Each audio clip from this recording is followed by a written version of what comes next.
Hey traders, my name is François. I hope that you're doing very well. It's the first time to discover me.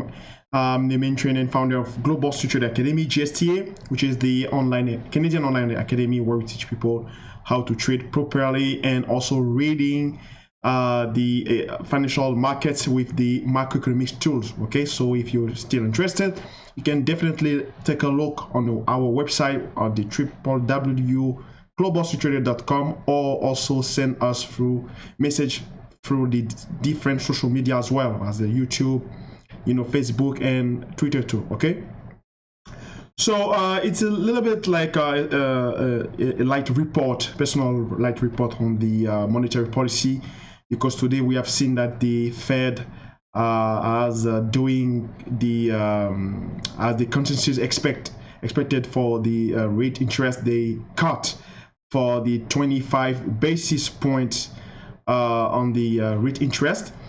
So what to remember from, or what to retain from this move personally? Well, I retain two things, right? Basically, the fact that the Fed is showing again and sending some message that they still independent and credible. We can give them like the benefit of the doubt, because we have seen like lots of harassing from the Trump administration, them pushing so much, putting so much pressure to to cut the rate interest at least the 50 basis point, but they doing 25 basis point as the consensus expected. Personally, I was expecting that they won't touch the rate interest anymore, but they decided that, right? And the chairman, which is Jay Powell, he said some like a couple sentences that we have. He kept our intention, and I have this sentence here. He said that the Fed rate move is a kind of mid-cycle adjustment, right? So it is exactly join the idea that I explained to the previous video before this major announce, right? To just figure out how to, is a kind of, he's on an airplane and he's trying to, have some soft landing in the recession that we see come from afar, right? So that's why he don't have to in the precipitation like increase two times. How to say that, like playing with the rate interest two times, like cutting two times, and he don't have to stay like this of the neutral, or also cut but the 15 basis point. So it just slight cutting, but he deciding to do 25 basis point. So this is the sentence, what does it mean exactly? And he said that somewhat lower rate path is not warranty for like the futures move on the Fed. So it's totally in the same direction as we have analyzed and discussed. He said again that the Fed rate cut is a necessary start and easing measure to just significate that the fact that the Fed cutting the rate interest doesn't mean necessarily that we are starting a QE, right? So he will just like balance the word, just to not let people thinking that the he will again pushing and playing with the rates. Then it could giving some like idea to boost the morale of the investor. It is exactly the strategy that I described to the previous video. If you didn't see yet, I recommend to take a look, because it was very interesting to have this nice point of view. Even that I was a bit like in mistakes, because I was prepared that the Fed won't touch the rate interest, but all those like sentences that he pronounced, it's just going to that way. Okay, so in the overall picture, G Powell would just want to send to people that they call that a hawkish rate cut, right? An hawkish rate cut, because basically, if he cutting like the rate cut, the dollar index supposed to be going down, right? But if we see quickly here at the dollar index, you will see like that surprisingly it's going up, right? So it could mess up a bit like a fundamental logic in the financial market, but it's already relative to the certain context of the economy. And because the market has like priced that he will follow the recommendation of the Trump administration as a 50 basis point, and then he just doing the 25 basis point, because we have seen like a lot of kind of like a lobby from a most important people of the U.S. economy, as the Alan Greenspan, which was the former chairman of the Fed, and others, hedge fund manager of the big institution, which is control the market with the money. And there was very expecting that the Fed doing this kind of move. So it might be some like as they call an insurance cut, right? So that's why it's very important. And as we see the chart of the dollar index, it's a way, the path to is a way to going until the 100 points of the level here, because if we analyzing the dollar index for the long term, we see that we have only a wide channel, and we anyway going until this level at the technically is a draw here. And we already close to the end of the month. Today is the 31st July, and the month the July month finished today. So I'm pretty confident about that the dollar index will continue again to moving forward, and then probably going to reach that level, and it will giving some like a power of the Fed to have some like a margin manipulative way to adjust the pace of the inflation core especially, and then also they could have also the way to empowered the bond market. Okay, so those like sentences which is said rate cuts for the Fed isn't necessary start the easing cycle. Somewhat lower rate path isn't warranty for the global economy. And also he said again that to not assume that the Fed won't raise the rate again. That's Jerry Powell said.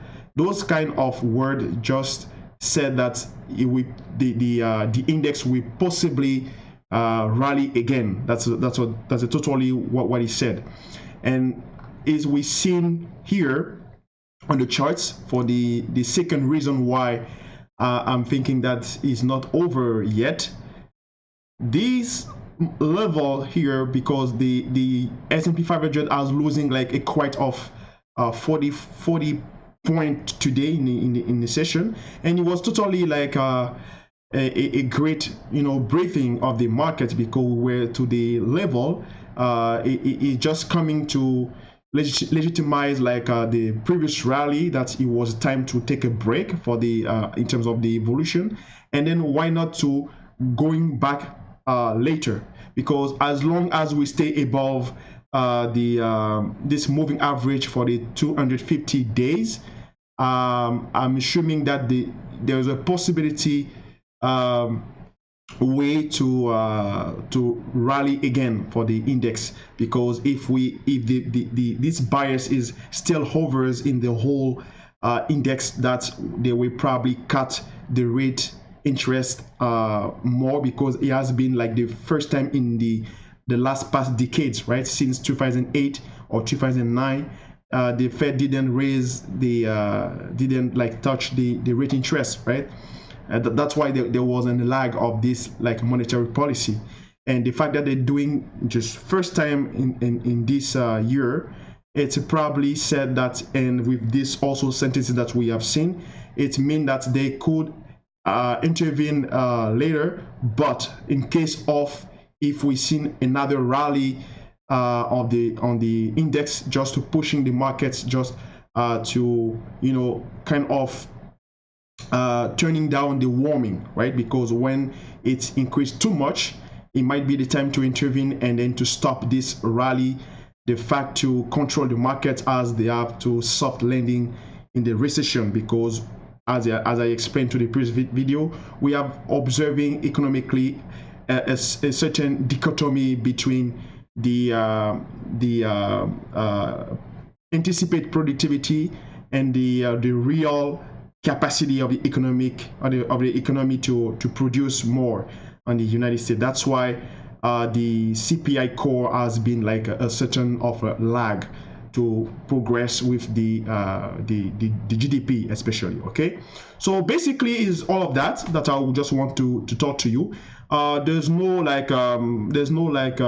major things to do.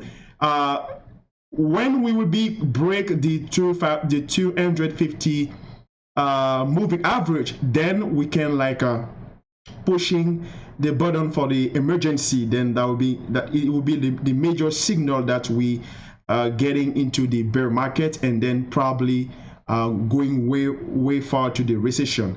But at least here, as you see, we have a previous rally from the moving average, right? So this rally here, so we might have some a correction upcoming until here, or maybe until, if I duplicate that, right? If I duplicate maybe here, and going to take like a pause or a rebound on the moving average.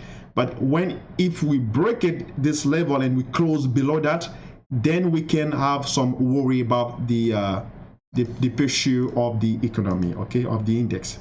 So don't worry about that for now. You can be bearish on the simply intraday session, but otherwise, we have seen here, we have a triple top felling here, and a nice base here that we starting to break, right? So it's a kind of enlarged wedge on the top, and we break it. So we have to, if we close below that at the end of this week, then the next week will be potentially bearish, right? But if we stay, as long as we stay on this enlarged wide here, we can just doing a back and forth here. Is a sign of like the steady movement on the index, and you could doing just a back and forth, and then just be careful, because the structure, the Chartesian structure of the of like enlargement of like a wide geometry, a structure, it's a very a trap figure. So we just have to stay with that and be very careful. But your best trade to do on this, if you want to short, it has to be close below this structure and then take a short position, as long also as the dollar index progress and going way far to reach certainly the 100 point observing here, right? Because we have seen here that we break this fantastic, it could be as interpreted as in a head and shoulder inverse, right? We have this left shoulder here, maybe right shoulder here, and the head here, and then we break the neckline, so we could moving forward to test the top here on this the channel here. Okay, so thank you so much for watching this video. If you like it, so please leave a thumbs up, support this channel, support this content that we provide to you, and then we'll see you around on the next video. It was François for GSTA Canada. I'm happy to doing this job for you. Thank you so much, and have a great day. Bye bye.